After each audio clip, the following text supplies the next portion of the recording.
Okay, so 3 minutes more bago mag 12 midnight sa on the 19th day of December, meaning mag 20th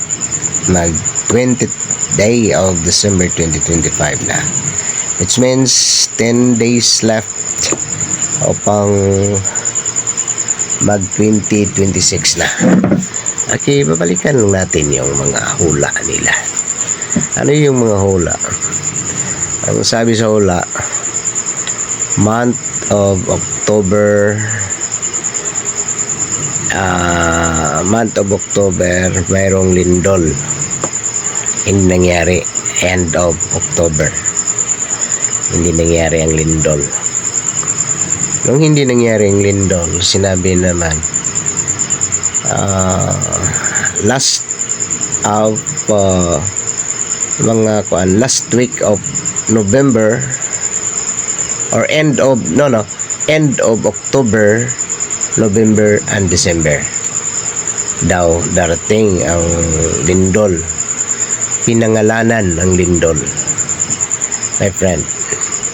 Sa ganitong mga klaseng mga hula, kayo nang maghusga.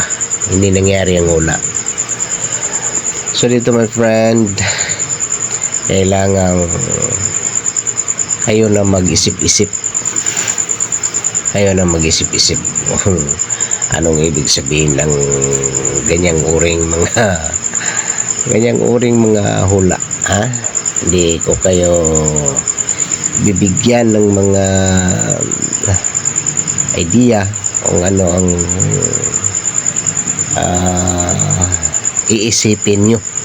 Kaya na maghusga. I do believe na matapos na lang tong December 2025, walang lindol na mangyayari. So ganyan.